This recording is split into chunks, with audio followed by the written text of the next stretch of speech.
నమస్తే. వైద్యం ఆరోగ్యం కార్యక్రమానికి స్వాగతం. ఈనాటి మన కార్యక్రమంలో భాగంగా సంతానలేమి సమస్యకు ఆధునిక వైద్యంలో ఎటువంటి పరిష్కార మార్గాలు ఉంటాయో మనకు తెలియజేయడానికి 49 హాస్పిటల్స్ నుంచి డాక్టర్ శశిప్రియ మనతో పాటు మన స్టూడియోలో ఉన్నారు. వారిని అడిగి మరిన్ని వివరాలు తెలుసుకుందాం. అలాగే మీలో ఎవరైనా ఇన్ఫెర్టిలిటీ సమస్యతో బాధపడుతూ ఉంటే వెంటనే స్క్రీన్ మీద స్క్రోల్ అవుతున్న నెంబర్స్కి కాల్ చేసి డాక్టర్ గారితో మాట్లాడొచ్చు. నమస్తే డాక్టర్. నమస్తే అండి. అలాగే మనం చూసుకుంటే సంతానలేమి సమస్య సర్వసాధారణంగా ఉంది, కానీ సంతానలేమి సమస్యగా ఎప్పుడు గుర్తించాలి, ఇది రావడానికి గల కారణాలు ఏంటి? ఓకే, సో ఒక కపుల్ 1 ఇయర్ పెళ్ళైన తర్వాత పిల్లల కోసం ట్రై చేస్తుంటే without using any sort of contraceptives, అంటే జాగ్రత్తలు తీసుకోకుండా ప్రెగ్నెన్సీ రావడానికి ట్రై చేసి అప్పుడు కూడా ప్రెగ్నెన్సీ అనేది కలగకపోతే దెన్ దీన్ని మనము సంతానలేమి లాగా అనలేము, కానీ వచ్చి ఇన్వెస్టిగేషన్స్ చేయించుకోవాల్సిన అవసరం అయితే ఉంటుందన్నమాట. అప్పుడు they should be coming to hospital and they should evaluate their senses. Okay, అలాగే రావడానికి ప్రధాన కారణాలు ఏముంటాయి సంతానలేమి? సో సంతానలేమికి మెయిన్గా ఆడవారి సమస్యలు, మగవారి సమస్యలు. మగవారిలో కౌంట్స్ తక్కువ ఉండొచ్చు, స్పర్మ్ కౌంట్స్ బాగానే ఉన్న మొటిలిటీ ఇష్యూస్ ఉండొచ్చు. మొటిలిటీ అంటే మన స్విమ్మింగ్ కెపాసిటీ అన్నమాట. సో అది తక్కువ ఉండొచ్చు, లేదా క్వాలిటీ స్పర్మ్స్ లేకపోవచ్చు, ఆడవారికి ఎగ్ సరిగ్గా రిలీజ్ కాకపోవచ్చు, ఇర్రెగ్యులర్ సైకిల్స్ ఉండొచ్చు, లేదా గర్భసంచిలో అంటే యూట్రస్లో ఏమన్నా గడ్డలు ఉండొచ్చు, fibroids, adenomyosis, endometriosis.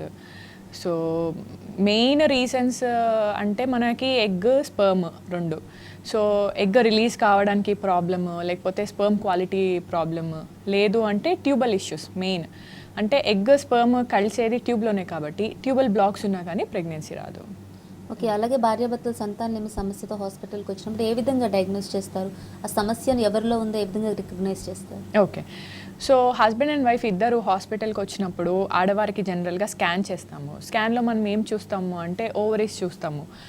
So ఓవరీస్లో egg count ఎలా ఉందో చూస్తాము, ఎగ్ సైజ్ ఎంత ఉందో చూస్తాము, ప్లస్ యూట్రస్లో ఏమన్నా యూట్రస్ లైనింగ్ ఎండోమెట్రియం అని అంటారనమాట. సో ఎండోమెట్రియం ఎలా ఉందో చూస్తాము, యూట్రస్ ఎలా ఉందో చూస్తాము, షేప్, సైజ్ ఇవన్నీ అసెస్ చేయడం అనేది జరుగుతుంది. ప్లస్ దాంతోపాటు హస్బెండ్కి వచ్చినప్పుడు సిమెన్ అనాలిసిస్ చేస్తాము. So semen counts, motility, morphology ఎలా ఉందో చూస్తాం. ప్లస్ దీంతోపాటు హార్మోనల్ అనాలిసిస్ కూడా ఉంటుంది అనమాట. జనరల్లీ థైరాయిడ్ సమస్యలు, ప్రొలాక్టిన్ అనే హార్మోన్ బాడీలో ఎక్కువ ఉండడం, ఇవి కాకుండా బేసిక్ టెస్టులు కొన్ని చేస్తాము. సో దీంతో విల్ గెట్ అట్లీస్ట్ ఒక హాఫ్ వరకు మనకు డయాగ్నోసిస్ అనేది వస్తుంది. ఓకే, అలాగే అంటే సంతానలేమి సమస్యకు వయసు ప్రభావం ఎంతవరకు ఉంటుంది? అంటే ఏజ్ ఎక్కువ అవ్వడం వల్ల సంతానలేమికి ఛాన్సెస్ ఉన్నాయి? ఏజ్ ఎక్కువ అవ్వడం వల్ల డెఫినెట్లీ సంతానలేమికి అయితే కొంచెం సమస్యలు అనేవి ఉంటాయి. బికాస్ ఏజ్ ఎక్కువ అయ్యే కొద్దీ ఆడవారికి ఏమవుద్దంటే ఎగ్ కౌంట్ అనేది తగ్గుతుంటుంది అనమాట. సో ఒక ఫీమేల్ పుట్టిన తర్వాత, అదే మెనార్క్ అటైన్ అయిన తర్వాత, అంటే పెద్ద మనిషి అయ్యాక, తర్వాత రిప్రొడక్టివ్ ఏజ్ గ్రూప్ వచ్చాక ఎగ్ కౌంట్స్ అనేటివి కొంచెం తగ్గుతూ వస్తుంటాయి అన్నమాట. So by the time they reach menopause, అంటే మన ఇండియన్ సినారియోలో 45 ఇయర్స్, 47 ఇయర్స్కి ముట్లు అనేటివి ఎండుకోపోవడం అనేది చూస్తుంటాం అనమాట. సో ఈ ఏజ్ వరకు వచ్చేసరికి ఏమవుతుందంటే ఎగ్ డిప్లీషన్ అనేది అవుతుంటుంది. సో ఓవరీస్లో ఎగ్స్ క్వాంటిటీ తగ్గుతుంటుంది, క్వాంటిటీతో పాటు క్వాలిటీ కూడా తగ్గుతుంటుంది. సో ఇప్పుడు ఈ కరెంట్ సినారియోలో అందరూ కెరీర్ ఓరియంటెడ్ అయ్యి లేట్ మ్యారేజెస్, లేట్గా పిల్లల్ని కనడము, ప్రెగ్నెన్సీ ప్లాన్ చేసుకోవడం లేట్ అయ్యేసరికి more than 30 years, 35 years elderly people అని అంటాం అనమాట. సో వీళ్ళల్లో ఎగ్ క్వాలిటీ ప్లస్ క్వాంటిటీ కూడా తగ్గే ప్రాబ్లం ఉంటుంది. ప్లస్ ఏమైనా చిన్న చిన్న ఇన్ఫెక్షన్స్ ఉండే, ట్యూబ్స్ ఇన్ఫెక్షన్స్ ఉండే ప్రాబ్లమ్స్ ఉంటాయి. ప్లస్ మగవారిలో అరౌండ్ 40 ఇయర్స్, 38 ఇయర్స్కి వచ్చేసరికి కూడా స్పర్మ్ కౌంట్, వాటి క్వాలిటీ, మొటిలిటీ తగ్గుతుంటాయి అన్నమాట. సో ఇట్ ఈస్ బెటర్ మళ్ళీ మనము బ్యాక్ ఏజ్కి వెళ్ళిపోవడం చాలా బెటర్. అరౌండ్ 26-28 ఇయర్స్ వరకు అట్లా ప్రెగ్నెన్సీ ప్లాన్ చేసుకోవడం అనేది జరిగితే కొంచెం ఇవి అట్లీస్ట్ మనం సగం వరకన్నా ఏజ్ రిలేటెడ్ కాసెస్ తగ్గించిన వాళ్ళం అవుతాం. ఓకే డాక్టర్, ఫస్ట్ కాల్ రెడీగా ఉంది, నల్గొండ నుంచి మాట్లాడదాం. సుమా గారు నమస్తే అండి. నమస్కారం అండి. మాట్లాడండి డాక్టర్ గారితో. ఓకే అండి. డాక్టర్ నమస్కారం అండి. నమస్తే అమ్మా, చెప్పండి మేడం. నాకు 7 వీక్స్ ప్రెగ్నెన్సీ అన్నారండి. 7 వీక్స్ మా? అవును మేడం. ఓకే, అయితే పీరియడ్ కన్నా ముందు 2 రోజుల నుండే స్పాటింగ్ అనిపిస్తుందండి. ఓకే, అయితే 5 వీక్స్కి చెకప్ చేసుకుంటే మేడం ఉంది హార్ట్ బీట్ చూడాలి అన్నారు. ఓకే. ఈరోజు హాస్పిటల్కి వెళ్తే హార్ట్ బీట్ కూడా ఉంది అన్నారు, కానీ మేడం టాబ్లెట్స్ ఇచ్చారు, ఇంజెక్షన్ ఇచ్చారు, కానీ స్పాటింగ్ ఆగట్లేదండి. స్పాటింగ్ ఏనా అమ్మా, బ్లీడింగ్ కాదు కదా? కాదండి. ఓకే, హార్ట్ బీట్ ఉందన్నారమ్మా? ఉందన్నారండి. ఓకే అమ్మా, ఫస్ట్ మీరు టెన్షన్ పడకండి, కంగ్రాచులేషన్స్, ఏమి కాదు. అప్పుడప్పుడు ఏమవుద్దంటే యూట్రస్లో లూటియల్ ఫేస్ డిఫెక్ట్స్ అని ఉంటాయన్నమాట. అంటే ప్రొజెస్ట్రాన్ డెఫిషియన్సీతోని ఏమవుద్ది అంటే ఇనీషియలీ కొంచెం ఒక ఫస్ట్ ట్రైమిస్టర్ అంటే ఫస్ట్ 3 monthsలో కొంతమందికి స్పాటింగ్ అవుతూ ఉంటుంది. సో మనం ప్రొజెస్ట్రాన్ ఇంజెక్షన్స్, ప్రొజెస్ట్రాన్ సపోర్ట్ తీసుకుంటే సరిపోద్ది. మీకు ఇంట్రాయూట్రైన్ ప్రెగ్నెన్సీ వచ్చింది ప్లస్ హార్ట్ బీట్ ఉంది, మీరు టెన్షన్ పడాల్సిన అవసరం లేదు. ఒకసారి మీరు డాక్టర్ని మళ్ళీ కన్సల్ట్ అయ్యి ప్రొజెస్ట్రాన్ ఇంజెక్షన్స్ తీసుకోండి, టాబ్లెట్స్ తీసుకోండి. ఓకే, డోంట్ వరీ మా, ఏం కాదు. ఓకే డాక్టర్, ఇంకో కాల్ రెడీగా ఉంది, మాట్లాడదాం. అరీఫ్ గారు, హలో, మాట్లాడండి డాక్టర్ గారితో. అరీఫ్ గారు మాట్లాడండి. కాల్ కట్ అయింది డాక్టర్. అలాగే పీసీఓడి సమస్య కూడా ఈ మధ్య కాలంలో చాలా మంది యంగ్స్టర్స్ నుంచి వస్తుంది. ఈ పీసీఓడి సమస్య సంతానలేమికి ఎంతవరకు అడ్డు తగులుతుందంటారు? ఓకే, సో పీసీఓడి సమస్య అంటే ముందు కూడా ఉండేదండి, కానీ ఈ మధ్య కాలంలో ఎక్కువ అవుతుంది. ఎందుకంటే life style habits, obesity plus junk food ఎక్కువ తినడము, ఇర్రెగ్యులర్ స్లీపింగ్ టైమింగ్స్, ఇవన్నీ వెయిట్ ఎక్కువ పెరగడం. సో ఇవి మెయిన్ రీజన్స్ అనమాట. కానీ ఇన్ జనరల్గా కూడా హెరిడిటరీ ఇష్యూస్ కూడా ఉంటాయి. సో పీసీఓడి అంటే అది పెద్ద ఇష్యూ కాదు అందరూ చెప్పేటంతా, కానీ దీంట్లో కొంచెం ఇష్యూ ఉంటుంది. ఏంటి అంటే ఎగ్ అనేది కరెక్ట్ టైంకి మనకి రిలీజ్ అవ్వదు. సో నార్మల్ ఒక లేడీకి డే 14 అంటే ఒక 28 days సైకిల్, ఒక రెగ్యులర్ మెన్స్ట్రల్ సైకిల్ అని మనం తీసుకుంటే 28 days to 35 days will be normal. Around 14th నుంచి 17th day వరకు ఎగ్ అనేది రిలీజ్ అవుద్ది అనమాట. సో ఈ పీసీఓఎస్లో ఏమవుద్దంటే ఈ ఎగ్ పెరగడము, రిలీజ్ అవ్వడం అనేది జరగదు. జరిగినా కానీ ఇర్రెగ్యులర్ టైమింగ్స్లో జరుగుతుంటుంది కాబట్టి దాని ట్రాకింగ్ అనేది కొంచెం కష్టం. సో దీనికి జాగ్రత్తలు ఎలా తీసుకోవాలంటే మెయిన్ వెయిట్ రిడక్షన్. మన బాడీలో ఒక 5% ఆఫ్ వెయిట్ మనం రెడ్యూస్ అయినా, ఫిజికల్ యాక్టివిటీ అన్నా చేసినా కానీ, ప్లస్ యాక్టివ్ లైఫ్ స్టైల్ ఉండడం, ఫుడ్ మంచిగా తీసుకోవడము, ఇవన్నీ అంటే జంక్ ఫుడ్ తీసుకోకుండా మంచి హెల్దీ ఫుడ్ డైట్ తీసుకోవడము, లో కార్బ్ డైట్, ఓకే, ఫ్రూట్స్ ఎక్కువ, సో యాంటీ ఆక్సిడెంట్స్ ఎక్కువ తీసుకోవడం, ఇట్లా చేస్తే ఏమవుద్ది అంటే మనకు ఆటోమేటిక్గా పీరియడ్స్ అనేటివి రెగ్యులర్ అవుతాయి. సో రెగ్యులర్గా పీరియడ్స్ వస్తున్నాయి అంటే ఎగ్ రొటీన్గా రిలీజ్ అవుతుంది అని అర్థం అనమాట. సో దీంట్లో మళ్ళీ పీసీఓఎస్లో 2 వేరియంట్స్ ఉంటాయి అనమాట. థిక్ పీసీఓఎస్, థిన్ పీసీఓఎస్ అని ఉంటుంది. సో థిక్ అంటే కొంచెం ఒబీస్ పీసీఓఎస్, థిన్ అంటే లీన్గా ఉండే పీసీఓఎస్. సో ఏదైనా కొంచెం మనం హాస్పిటల్కి వచ్చి ఎవాల్యుయేషన్ చేసుకుంటే రీజన్ ఏంటి, మీకు అసలు పీసీఓడి ఫస్ట్ ఉందా లేదా. చాలామంది సెల్ఫ్గా డయాగ్నోస్ చేసుకుంటారు, కొంచెం పింపుల్స్ వచ్చి, హెయిర్ వచ్చి, పీరియడ్స్ ఇర్రెగ్యులర్ ఉంటే పీసీఓ అనుకుంటారు.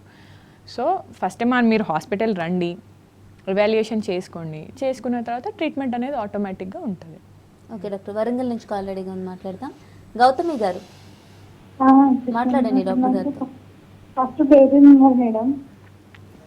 చెప్పండి అమ్మా. ఫస్ట్ టైం నాకు బేబీ ఉన్నది, తర్వాత 4 అబార్షన్స్ అయినాయి. ఓకే, బేబీ వయసు ఎంతమ్మా? 5 years. ఓకే, ఇప్పుడు ఏమో 3 months అవుతుంది రాక, అంటే పీరియడ్స్ రాక 3 months అవుతుంది, కానీ చూస్తేనేమో రావట్లేదు. నాకు రెగ్యులర్ పీరియడ్సే ఉండేది, ఓకే అబార్షన్ అవుతున్నాయి. ఊకే అబార్షన్స్ అవుతున్నాయి. ఓకే, ఫస్ట్ ప్రెగ్నెన్సీ ముందేమన్నా అబార్షన్ అయిందిమా, లేకపోతే ఫస్ట్ ప్రెగ్నెన్సీ బాగానే అయిందా? ఫస్ట్ ప్రెగ్నెన్సీ బాగానే ఉంది. ఓకే ఓకే మా, ఈ ప్రెగ్నెన్సీస్ అన్నీ 5 weeks దాటాయా? 2 months, 1.5 month అట్లా? 1.5 month. Okay okay. సో ఒకటి మా, మీరు ఫస్ట్ టెన్షన్ పడకండి. మీకు ఆల్రెడీ ఒక లైఫ్ బేబీ ఉంది అంటే మీ ఎగ్, స్పర్మ్స్ 2 బాగానే ఉండుంటాయి. కాకపోతే 5 years అయింది కదా మా పెళ్ళయి. ఒకసారి మనము ట్యూబ్స్ అనేటివి మనం చెక్ చేసుకోవడం ఇంపార్టెంట్. ప్లస్ దాంతోపాటు ఈ అబార్షన్స్ అన్నీ 5 weeks, 6 weeksలోనే అయ్యాయి కాబట్టి యూట్రస్లో కొంచెము ఏమన్నా డిస్టర్బెన్స్ ఉండొచ్చు. సో అది కూడా మనం చెక్ చేసుకోవాలి. ఒకసారి మన 3D స్కానింగ్ చేసుకుంటే మనకు యూట్రస్లో ఏమైనా ప్రాబ్లమ్స్ ఉన్నాయా, యూట్రస్లో ఏమైనా సెప్టమ్ ఉందా, లేకపోతే ఏమైనా ఇన్ఫెక్షన్ ఉందా, ఏమైనా గడ్డలు ఏమైనా ఉన్నాయా అని మనకు తెలుస్తుంది. ఫైబ్రాయిడ్ లాంటి సమస్యలు ఏమైనా ఉన్నా మనం తెలుసుకోవచ్చు. సో మీరు హాస్పిటల్కి వచ్చి ఒకసారి ఇన్వెస్టిగేషన్ చేయించుకోండి. ప్లస్ దీంతో పాటు హార్మోనల్ అనాలిసిస్ కూడా చాలా ఇంపార్టెంట్ అనమాట. సో ఇవి చూసిన తర్వాత మనం డిసైడ్ చేయొచ్చు. Okay doctor. సంగారెడ్డి నుంచి ఇంకో కాల్ రెడీగా ఉంది, మాట్లాడదాం. సరిత గారు. హలో, సరిత గారు చెప్పండి సమస్య ఏంటో. పీసీఓడి అనేది ఒక 2 months ఈ వీక్లోనే హాస్పిటల్ చేయించుకున్నాను madam. Okay. So PCOD scanning తీశారు, పీసీఓడి ఉంది అని చెప్పారు. మెన్షన్స్ నాకు కరెక్ట్ సర్కిల్లో లేవండి. 2 months ఒకసారి ఉందన్నమాట. 2 months 3 months కూడా అవుతుంది ఒక్కొక్కసారి. ఓకే. సో స్కానింగ్ తీస్తే పీసీఓడి బబుల్స్ ఉన్నాయని చెప్పారు. ఓకే. ఓకే. మీకు పెళ్ళై ఎన్ని సంవత్సరాలు అవుతుందిమా? 5 years అవుతుంది. 4 years పాప ఉంది నాకు. Okay. Okay. Okay. Don't worry మా, మీరు పెద్దగా భయపడాల్సిన అవసరం ఏం లేదు. ఆల్రెడీ 4 years పాప ఉంది, ఇర్రెగ్యులర్ సైకిల్స్ ఉన్నాయి అంటే జనరలీ పీసీఓఎస్ వల్లనే ఇర్రెగ్యులర్ సైకిల్స్ ఉంటాయి. మీకు ఎగ్ అనేది కరెక్ట్ టైంకి రప్చర్ కాకపోవచ్చు, పెరగకపోవచ్చు. మీరు అంత భయపడాల్సిన అవసరం ఏం లేదు. ఫస్ట్ మీరు కొంచెం ఫిజికల్ యాక్టివిటీ చేయండి, యాక్టివ్ లైఫ్ స్టైల్ అలవాటు చేసుకోండి. ప్లస్ ఇప్పుడు మీరు సెకండ్ బేబీకి ఇప్పుడే ప్లాన్ చేసుకుంటే హాస్పిటల్ రండి.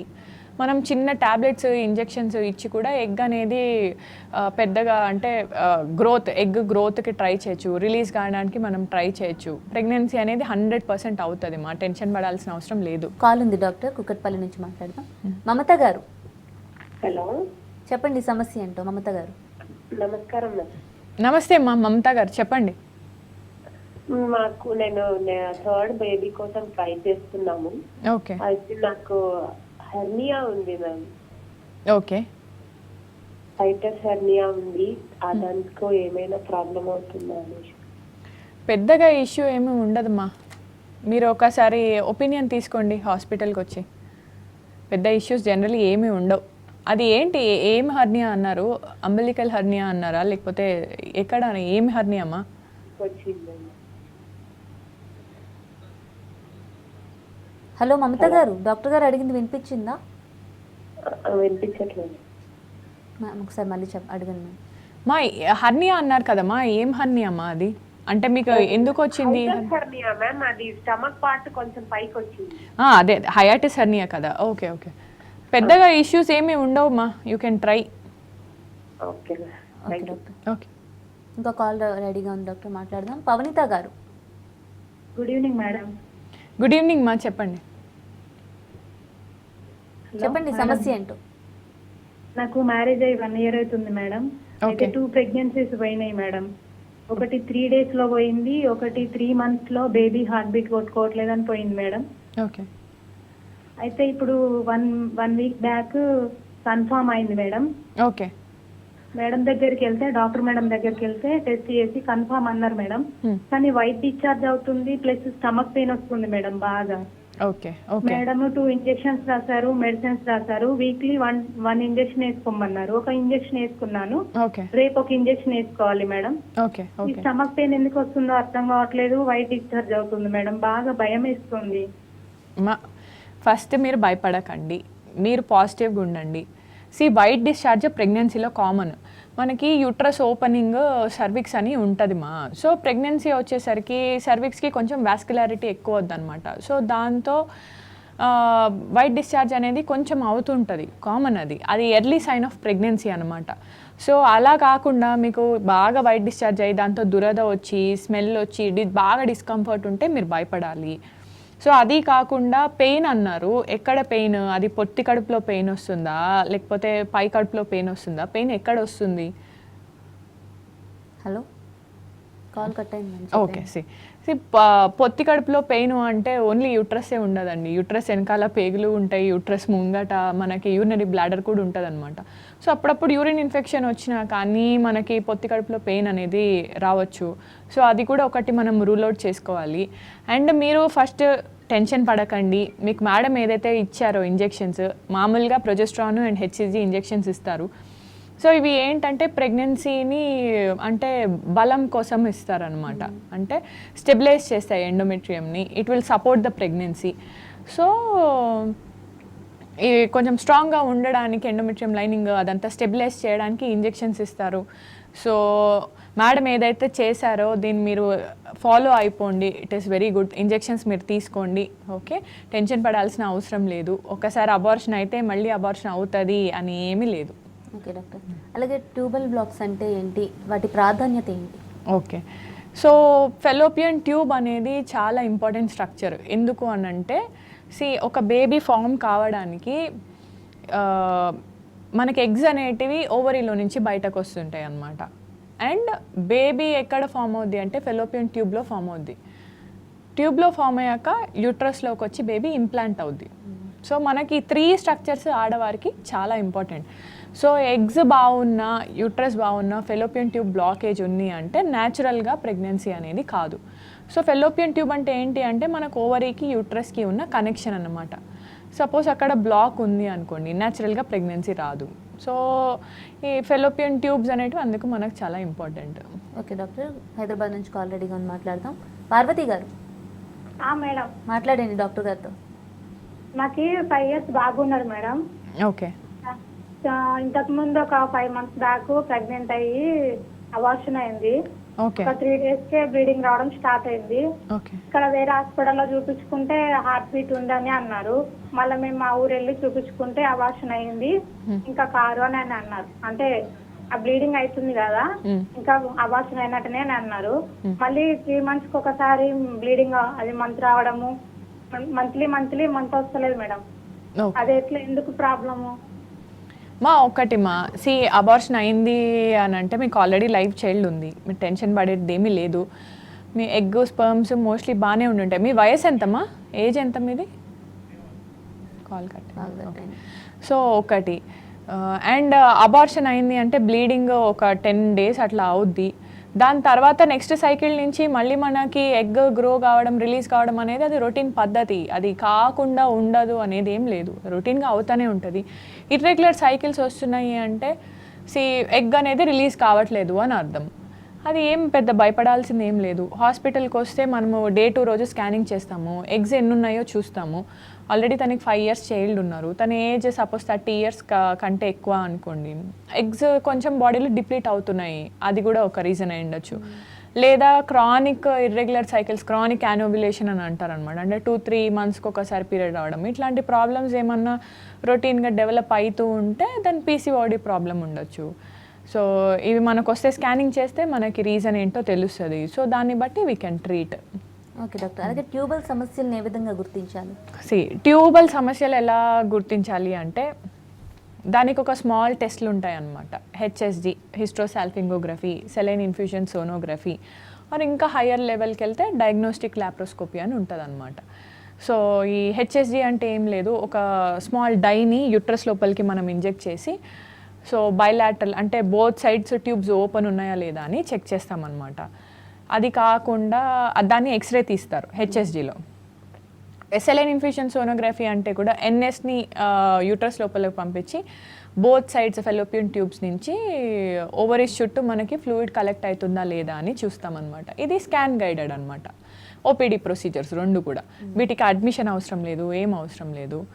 సో ఇట్లా చేసుకోవచ్చు. సో దీంట్లో కూడా మనకేమీ తెలియట్లేదు, అప్పటికి ప్రెగ్నెన్సీ ఇంకా ఒక 4-5 years అయింది రాలేదు అంటే డయాగ్నోస్టిక్ లాప్రోస్కోపీకి వెళ్ళొచ్చు. ఎప్పుడు మనం ట్యూబ్స్ దగ్గరికి వెళ్తాము అంటే ఎగ్ బాగానే ఉంది, స్పర్మ్స్ బాగానే ఉన్నాయి, యూట్రస్ బాగానే ఉంది, ప్రెగ్నెన్సీ రావట్లేదు అంటే మనం ట్యూబల్ టెస్టింగ్కి వెళ్తాం.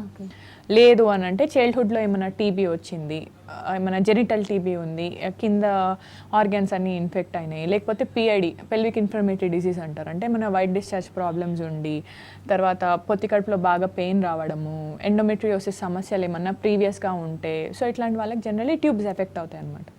సో అప్పుడు మళ్ళీ మనం ట్యూబల్ టెస్టింగ్కి వెళ్తాం. ఓకే డాక్టర్, హైదరాబాద్ నుంచి ఇంకొక కాల్ రెడీగా ఉంది, మాట్లాడదాం. లక్ష్మి గారు. హలో లక్ష్మి గారు, చెప్పండి సమస్య ఏంటో. Good evening ma'am. Good evening మా లక్ష్మి, చెప్పండి మా. నా మ్యారేజ్ అయ్యి 5 years అయిందండి. ఓకే. ఇంతవరకు ప్రెగ్నెన్సీ రాలేదు. ఓకే. మా మధ్యలో ఒకసారి 1 year బ్యాక్ ట్రీట్మెంట్ చేయించుకున్నాను, కానీ కూడా ప్రెగ్నెన్సీ రాలేదు. రెగ్యులర్ పీరియడ్స్ ఉంది, ఓకే, కానీ ప్రెగ్నెన్సీ రావట్లేదు. ఓకే, పీరియడ్స్ రెగ్యులర్గానే ఉన్నాయి కానీ ప్రెగ్నెన్సీ రావట్లేదు మా? అవునండి. మీ హస్బెండ్కి సిమెన్ అనాలిసిస్ చేయించారమ్మా? చేయించామండి. అది కొంచెం ఉంది అని చెప్పారు, కౌంట్ తక్కువ ఉందని చెప్పారు. ఎంత తక్కువ ఉందన్నారు మా? మీకు ఏమైనా అది అంత ఐడియా ఉందా? లేదండి. ఓకే, నో ప్రాబ్లమ్ అమ్మా. సో జనరల్గా ఏంటంటే కౌంట్స్ 15 మిలియన్ కంటే ఎక్కువ ఉండాలి, 15 మిలియన్ అన్నా ఉండాలి. సో కౌంట్ సపోజ్ 10 మిలియన్ ఉన్నా వాటి మొటిలిటీ అంటే స్విమ్మింగ్ కెపాసిటీ వచ్చి ఒక 40% ఉండాలన్నమాట. మార్ఫాలజీ అంటే చూడడానికి క్వాలిటీ వైస్ స్పర్మ్స్ ఒక అట్లీస్ట్ 4% నార్మల్ ఉండాలి. సో కౌంట్స్ ఒకవేళ 10 మిలియన్ ఆర్ 8 మిలియన్ అట్లా ఉన్నాయి అనుకోండి, సో న్యాచురల్గా ప్రెగ్నెన్సీ వచ్చే ఛాన్సెస్ తక్కువ. సో దీనికి ఐయుఐకి వెళ్ళచ్చు. ఐయుఐ అంటే ఇంట్రాయూట్రైన్ ఇన్సెమినేషన్, అంటే జస్ట్ స్పర్మ్స్ తీసుకొని సెంట్రిఫికేషన్ చేసి బాగా మనం వాటిని క్లీన్ చేసి ఒక చిన్న క్యాథెటర్ ద్వారా యూట్రస్లోకి ఇంజెక్ట్ చేస్తామన్నమాట. సో ఈ ప్రొసీజర్లో ఏమవుద్ది అంటే హెల్దీ అండ్ పొటెన్షియల్ స్పర్మ్ని మనము యూట్రస్లోకి ట్రాన్స్ఫర్ చేస్తున్నాం కాబట్టి మనం ఈ ట్రావెలింగ్ డిస్టెన్స్ని తగ్గిస్తున్నాము. సో మొటిలిటీ కెపాసిటీ తక్కువ ఉన్న వాళ్ళకి ఇది ఒక బెస్ట్ ఆప్షన్, దీంతో వెళ్ళొచ్చు. లేదా కౌంట్స్ మరీ తక్కువ ఉన్నాయి, suppose 5 million counts, 4 million counts ఇలా ఉంటే డెఫినెట్గా మీరు ఒకసారి ఎవాల్యుయేషన్ చేయించుకోవాలి. కౌంట్స్ మరీ ఎందుకు అంత తక్కువ ఉన్నాయో కూడా మనము చూడాలి. So there are few medications and evaluation అయిన తర్వాత కౌంట్స్ ఏమైనా డిస్టర్బెన్స్ ఉంటే మనం ట్రీట్ చేయొచ్చు. లేదు అప్పటికి ఇంకా తక్కువ ఉంది, ట్రీట్మెంట్ తీసుకున్న తర్వాత కూడా ఇంప్రూవ్ కావట్లేదు అని అంటే టెస్ట్ ట్యూబ్ బేబీ పద్ధతికి వెళ్ళొచ్చు. ఓకే డాక్టర్, ఇంకో కాల్ రెడీగా ఉంది, మాట్లాడదాం. శివకళ గారు హలో మాట్లాడండి డాక్టర్ గారితో. Hello madam. హలో మా, చెప్పండి. మేడం మాకు 4 years బాబున్నాడు. ఓకే విటిలిగో ప్రాబ్లం ఉంది. ఓకే స్టార్ట్ అయింది విటిలిగో, పీసీఓఎస్ కూడా, థైరాయిడ్ ఉంది, పీసీఓఎస్ ఉంది మేడం. అంటే ప్రెగ్నెన్సీ ప్లాన్ చేసుకుంటే ఉన్న ప్రాబ్లమా? ఏం ప్రాబ్లం కాదమ్మా, మీరు ప్రెగ్నెన్సీ ప్లాన్ చేసుకోవచ్చు, భయపడాల్సిన అవసరం లేదు. మీరు థైరాయిడ్కి ఆల్రెడీ టాబ్లెట్ వాడుతున్నారమ్మా? అవును మేడం. అంత థైరాయిడ్కి కంటిన్యూ చేయండి, మీ వెయిట్ కొంచెం రెడ్యూస్ కావడానికి ట్రై చేయండి. వెయిట్ ఎక్కువ ఉంటే, వెయిట్ ఎక్కువ ఏం లేదు నార్మల్గానే ఉన్నారు అయినా ఇర్రెగ్యులర్ సైకిల్స్ ఉన్నాయి అంటే మీరు హాస్పిటల్ రండి. ఎగ్ మనము గ్రో అవుతుందా లేదా న్యాచురల్గా ఫస్ట్ చూద్దాము. పీసీఓఎస్ ఉన్న ఆల్మోస్ట్ పీసీఓఎస్లో 50% ఆఫ్ ద పీపుల్కి న్యాచురల్గానే ఎగ్ అనేది రిలీజ్ అవ్వడం జరుగుద్ది అనమాట. ఎవరికైతే పీరియడ్స్ ఇర్రెగ్యులర్ ఉంటాయి, సరిగ్గా రావు, 2-3 monthsకి 6 monthsకి ఒకసారి పీరియడ్స్ వస్తాయో వాళ్ళకే కొంచెం ఎగ్ రిలీజింగ్లో ప్రాబ్లం ఉంటుంది. సో మనం ట్యాబ్లెట్స్ ఇంజెక్షన్స్ పెడితే ఎగ్ గ్రోత్ మంచిగా రావడము, రిలీజ్ కావడం ఇవన్నీ జరుగుతాయి అన్నమాట. టెన్షన్ పడాల్సింది ఏం లేదు, you can go ahead. Okay doctor, అలాగే సంతానం సమస్యతో మనకి 39 హాస్పిటల్స్కి వచ్చినప్పుడు అంటే ముందుగా ఏమైనా మెడిసిన్తో ఆ ప్రాబ్లమ్ని సాల్వ్ చేయడానికి ఉంటుందా, లేదంటే ట్రీట్మెంట్స్ వరకు వెళ్ళాల్సి వస్తుందా? ఏ విధంగా ట్రీట్ చేస్తారు? ఓకే, జనరలీ ఒక కపుల్ 39 అనే కాదు ఎక్కడికన్నా ఏ హాస్పిటల్కి వచ్చినా సో మనకి కేసు ఎలా ఉంటుంది అంటే వాళ్ళ మ్యారిటల్ లైఫ్ చూస్తాము, మ్యారిటల్ లైఫ్ ఎంత ఉందో చూస్తాము. అండ్ డైరెక్ట్గా అయితే ఎవరు కూడా ఐయుఐ చేస్తాము, ఐవీఎఫ్ చేస్తాము పెద్ద పద్ధతిలో ఎవరు చెప్పరు. అండ్ స్పెసిఫికల్లీ మా సెంటర్కి వచ్చిన తర్వాత ఎలా ఉంటుంది అంటే మేము డెఫినెట్ డయాగ్నోసిస్ ఏది ఇనీషియలీ ఫస్ట్ స్టెప్లోనే ఇవ్వమన్నమాట. సో ఫస్ట్ వీల్ సీ అసలు వీళ్ళకి ఎగ్ కౌంట్స్, ఆడవారికి మగవారికి ఇద్దరికి ఎవాల్యుయేషన్ చేసుకుంటాము. సో ఆడవారికి కంపల్సరీ స్కానింగ్ చేస్తాము, స్కానింగ్ చేసి ఎగ్ కౌంట్స్ ఎలా ఉన్నాయి, యూట్రస్ ఎలా ఉంది 3D స్కాన్లో చూస్తాము, క్యావిటీ అంతా ఎలా ఉందో చూస్తాము. హస్బెండ్కి సిమెన్ అనాలిసిస్ కంపల్సరీ చేపిస్తాము. సో అక్కడే మనకు 50% డయాగ్నోసిస్ వస్తుంది. So depending upon the marital age, so marital age ఒక less than 5 years, 3 years, 1 year ఉన్నా కానీ అప్పుడప్పుడు ఈ మధ్య చాలా భయపడి హాస్పిటల్స్కి వస్తున్నారు, మళ్ళీ ఏమన్నా ఉందా, ఇష్యూ ఉందా, మేము చూపించుకుంటాము అని. సో ఇట్లాంటి వాళ్ళందరికీ స్మాల్ మెడికేషన్ ఇచ్చి అష్యూరెన్స్ ఇచ్చి పంపిస్తామన్నమాట. సో అసలు అంత భయపడాల్సిన అవసరం ఏం లేదు. సో ప్రతి ఒక్కరూ ఇన్ఫర్టిలిటీ హాస్పిటల్కి వస్తున్నారు అంటే వాళ్ళు టెస్ట్ ట్యూబ్ బేబీకే వెళ్తారని లేదు, స్మాల్ మెడికేషన్స్తో కూడా మనము ప్రెగ్నెన్సీ అనేది ప్లాన్ చేయొచ్చు. Right doctor, thank you so much. ఇది వాళ్ళ వైద్యం ఆరోగ్యం కార్యక్రమం. మరో ఎపిసోడ్లో మళ్ళీ కలుద్దాం. చూస్తూనే ఉండండి టీవీ న్యూస్.